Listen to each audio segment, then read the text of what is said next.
Les Parisiens savent maintenant marquer. Non, je plaisante bien évidemment. Salut les amis, j'espère que vous allez bien. On va parler du match du Paris Saint-Germain contre Monaco. Waouh! Les Monégasques ont souffert, mais ils ont su se relever pendant le match et malheureusement pour eux, le Paris Saint-Germain reste plus fort. C'est comme ça que le match va se résumer vraiment. Donc le match commence plutôt très bien avec une domination claire et nette du Paris Saint-Germain, mais vraiment un manque de réalisme. On peut également dire que Kon a été un bon gardien, il a fait un très bon match, mais je dois l'avouer qu'au début du match, ça m'inquiétait un peu de voir les joueurs parisiens manquer autant d'occasions. Je crois qu'Hakimi manque au moins deux fois la barre, deux fois le poteau. Il y avait des actions où il pouvait vraiment avoir la différence, mais c'était très difficile. Il ne parvenait toujours pas à marquer. Mais le petit Doué, oh, il est sur une très bonne lancée en ce moment et il faut le féliciter. Je ne vous parle pas juste du but parce que en vrai de vrai, le but c'est Hakimi qui fait tout le taf, ok?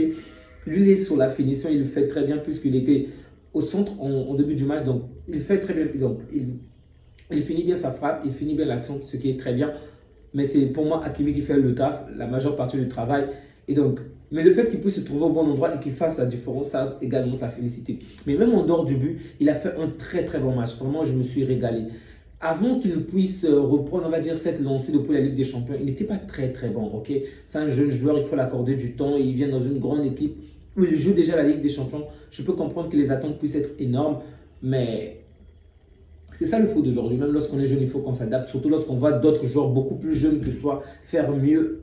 C'est normal en fait. Donc, il y a quand même de la pression. Aujourd'hui, je vois qu'il revient sur une meilleure lancée. C'est en tout cas une très bonne nouvelle pour le Paris Saint-Germain qui manque assez de joueurs décisifs. Et donc, s'il peut s'inscrire dans cette liste des joueurs décisifs, ce n'est que bénéfique.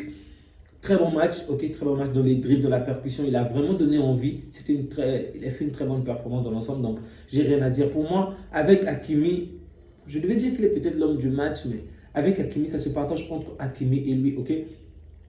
Sans blague. Ensuite, on attaque. Barcola n'a pas été bon, encore une fois. Bon, depuis un certain bout de temps, il n'est pas déjà bon. Il faut peut-être qu'on accorde du temps ou du repos surtout. Et c'est ce qui ne m'inquiète pas avec ce Paris Saint-Germain parce que il n'y a pas un joueur à sa hauteur. C'est ça le défaut. La fois dernière, il a été mis sur le banc et Doué a fait le travail. Mais ça, c'était sur un match. Est-ce que Doué pourrait remplacer Barcola pendant une longue période? Parce que lorsqu'on manque d'adversité, lorsqu'on manque en fait, ce joueur-là qui va nous challenger, parfois on va se reposer sur ses performances, se reposer sur ses lauriers. Tandis que lorsqu'on a quelqu'un derrière nous qui peut faire la différence, qui peut nous mettre sur le banc, évidemment qu'on va se surpasser. Donc je pense que Barcola, il lui faut un véritable joueur qui va vraiment le challenger afin qu'il puisse se surpasser.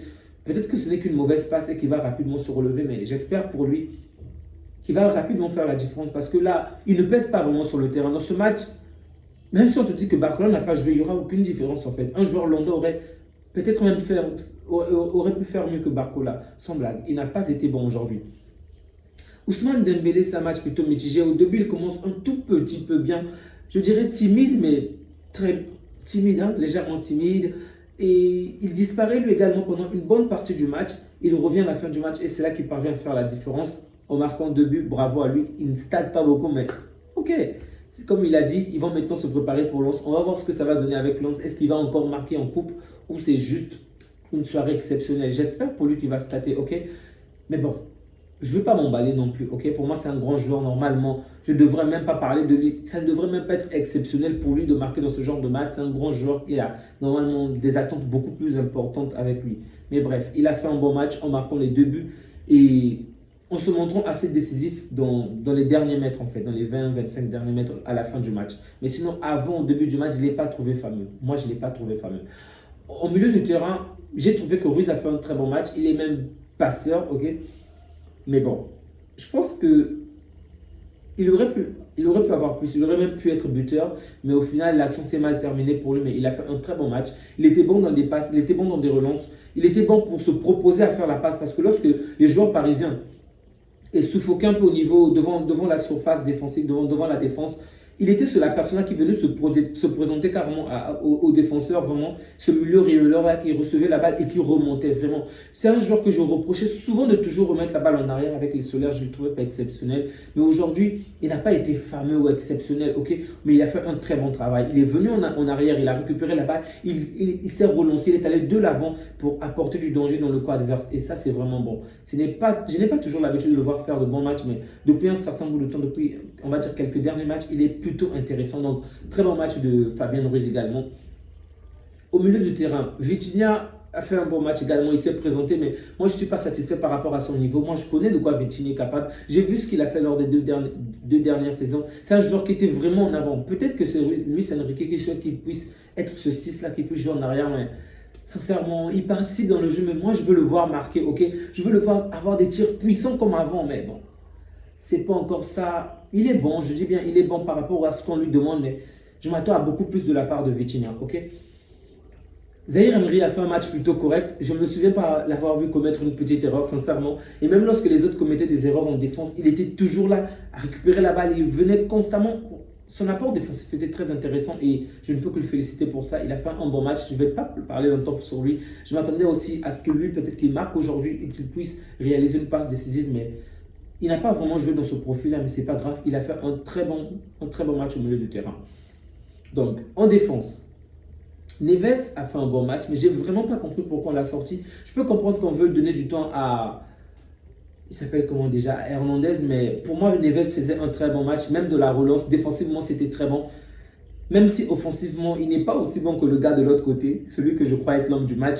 Mais défensivement, c'était très bon. Neves me satisfait. Mais je me demande quand est-ce qu'on va revoir le jeune Brésilien, hein? Le petit Brésilien, vous vous souvenez?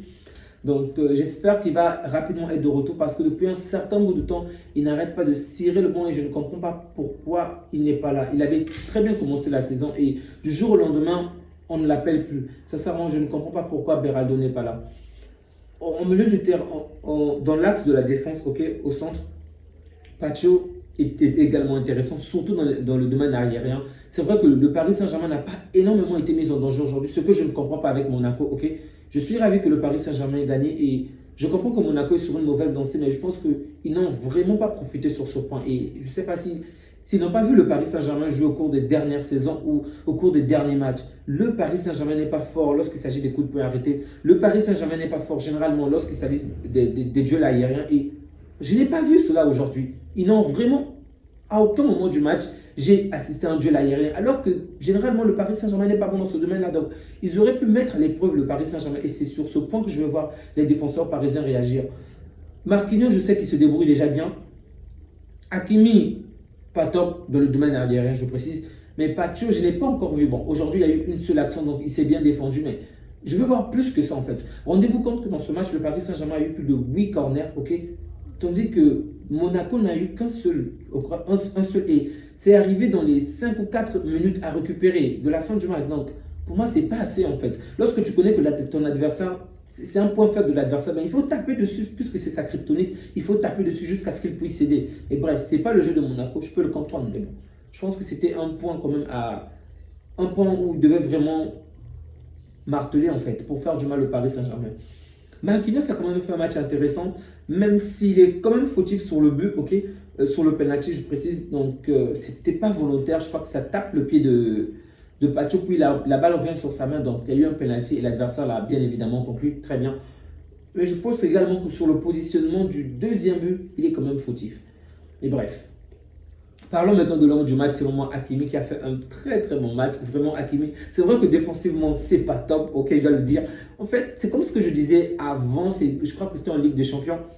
On a l'impression qu'il est même le véritable attaquant. Parce que c'est en première période, je me souviens, Hakimi était monté tellement haut qu'il fallait que les milieux du terrain viennent défendre sa place, que même Dembélé vienne défendre pour lui. Donc, c'est le monde à l'envers en fait. Le défenseur qui est censé défendre se retrouve en attaque et les attaquants se retrouvent en défense pour défendre, pour protéger, pour combler le vide du défenseur. Vraiment, il est tellement bon, il fait de très bonnes choses.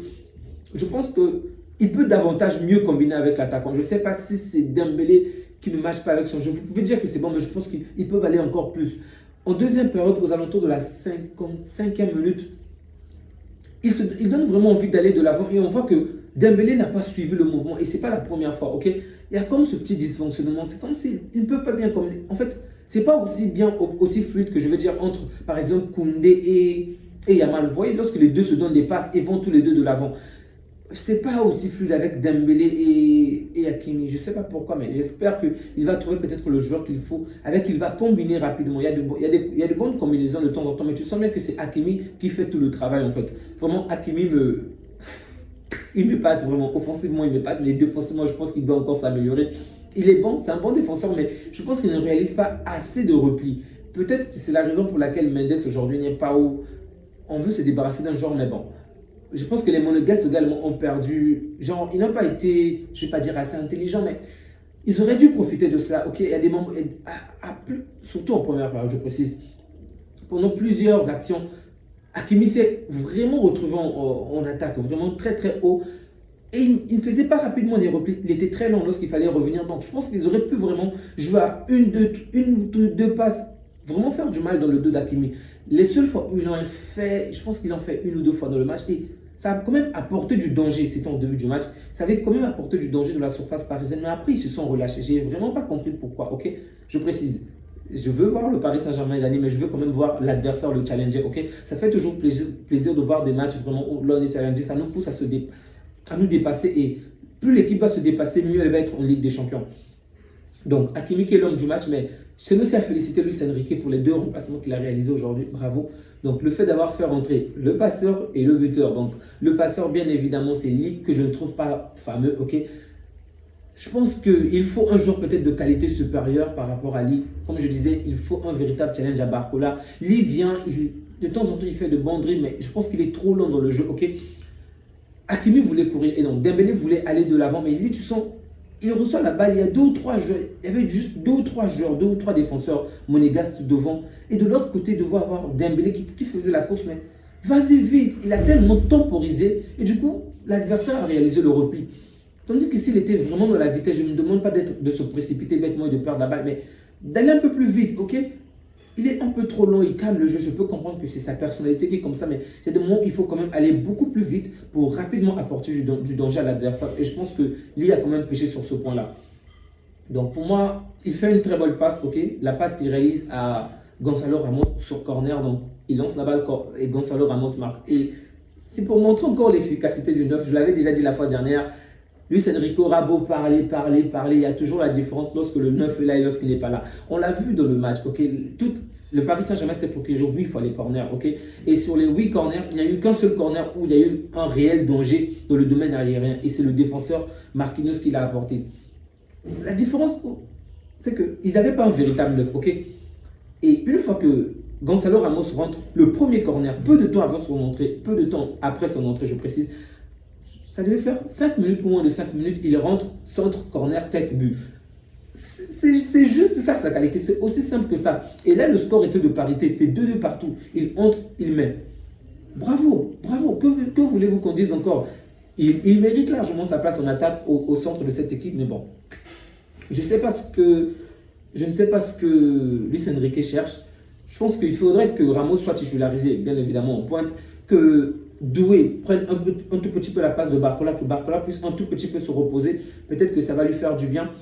Et on va voir ce que ça va donner parce qu'il est quand même assez décisif. On ne demande pas à ce joueur de recevoir 10 000 passes, de réaliser tant de dribbles, mais juste être bon dans les dernières lignes. Et pour l'instant, il fait très bien son taf. Encore une fois, il est buteur. Bravo, bravo, bravo à Barcola. Bravo, pardon, à Gonzalo Ramos. Ali qui réalise une belle passe à Ruiz qui termine le match sur une très très bonne passe. Ok, la bonne passe de Ruiz, une excellente finition de la part de Dembélé. Rien à dire, clinique. En deuxième période, j'ai été satisfait de voir cette équipe jouer de cette manière-là. En première période, en début, c'est vrai qu'ils succombaient. Le Paris Saint-Germain était largement au-dessus de Monaco, au-dessus des joueurs en face, mais ils arrivaient à se procurer des occasions de temps en temps, ok. Même s'ils ont énormément manqué de réalisme, ils arrivaient quand même à se procurer des occasions. Et je pense que c'est quand même Kon qui les a sauvés pendant un bon moment. Parce que le Paris Saint-Germain a eu des actions franches, mais Kon réalisait les arrêts décisifs qu'il fallait. Même si je pense que les joueurs parisiens ont quand même manqué d'efficacité également. Donc, du côté de Monaco, je pense déjà que le joueur qui m'a le plus satisfait, c'est le numéro 11. Akliouche. Sincèrement, je ne le connaissais pas si bien que ça. Il m'a vraiment épaté aujourd'hui et je l'ai trouvé très bon dans les dribbles. Dans le fait qu'il puisse vraiment se donner pour les autres. Ok, il était vraiment altruiste, même, je pense même un peu trop altruiste. En deuxième période, par exemple, il arrive à effacer de nombreux joueurs. Il est dans la surface adverse. Mec, tire! Tire, sois un tout petit peu égoïste, s'il te plaît, mais tire. Mais il n'a pas voulu tirer, il a voulu faire la passe et malheureusement, Minamino était un peu trop en avant. Du coup, la balle a touché sur son pied d'appui en arrière. Et donc, Minamino n'a pas su terminer l'action. Ça m'a quand même un peu déçu de sa part. En dehors de lui, j'ai également trouvé que Salisu a fait un bon match, mais les Parisiens ne vont pas aimer. Je pense que Salisu a fait un bon match. Il était vraiment provocateur. Pour moi, je précise, il mérite un carton rouge dès le début du match sur la faute qu'il commet sur Donnarumma. C'est une faute catastrophique. Je ne sais pas pourquoi le Texas a été aussi clément envers lui, mais bon. Pour moi, il mérite de très loin le carton rouge. Et je pense que il a vraiment été, là je parle de l'Etex, il a quand même été assez, on va dire, clément envers de nombreux joueurs monégasques qui méritaient à de nombreuses reprises plusieurs cartons. Et donc, excepté la faute qu'il a commise sur Donnarumma, d'ailleurs Donnarumma est sorti sur blessure, je pense qu'il a maintenant une balafre au visage. J'espère pour lui qu'il va rapidement se remettre. Mais en dehors de cette faute qu'il commet, il réalise quand même un bon match, ok? Que ça puisse être défensivement et offensivement, oui, il a commis beaucoup de fautes. Oui, il méritait soit au minimum un second carton jaune ou un carton rouge, mais dans l'ensemble, il a quand même fait une bonne performance. C'est la faute à l'arbitre s'il n'a pas été sanctionné. Lui, de son côté, il a donné de son mieux pour que son équipe puisse tenir bon. Et je pense qu'il a quand même fait du bon travail. Mais Kerrer, ça m'a fait penser au Paris Saint-Germain. Ah, Kerrer. Le match de Kerrer, pour moi, il est de très très loin l'homme du match du côté de, défensivement parlant, du côté de Monaco. Vraiment, Kerrer a fait un très bon travail, même si je ne l'ai pas énormément vu sur le point offensif. Mais bon, ce n'est pas ce qu'on lui demande, mais il a fait un très très bon match. Calme, serein. Et concernant la sérénité, aujourd'hui, les Parisiens ont vraiment été au top. Que ça puisse être le coach Luis Enrique ou les joueurs, c'est peut-être dû à l'énorme avance du Paris Saint-Germain, mais ils ont gardé cette sérénité tout le long du match. Ils n'ont pas paniqué, même lorsque Donnarumma est sorti, même lorsque l'adversaire est revenu à 2 buts à 1, 2 partout. Ils ont vraiment gardé cette sérénité. Monaco avait repris le dessus sur le match, surtout en deuxième période, mais à aucun moment du match, ils ont perdu le contrôle. Ils sont restés sereins et finalement, ils ont mérité cette victoire. En dehors de Akliouche, l'autre joueur que j'ai trouvé quand même assez bon, c'est Ben Seguir. Lui également, il a fait de très bonnes choses. Mais je pense que ces deux joueurs-là, en fait, on les a tellement essorés. Okay, en attaque, ils étaient un peu trop seuls et du coup, ça n'a pas tenu bon. S'ils avaient un milieu du terrain qui était très offensif, peut-être qu'ils auraient pu marquer plus aujourd'hui. Ils auraient pu vraiment faire la différence. Mais ils se sont un peu trop retrouvés, on va dire, esselés, trop seuls devant. Et du coup, c'était pas du tout facile pour eux.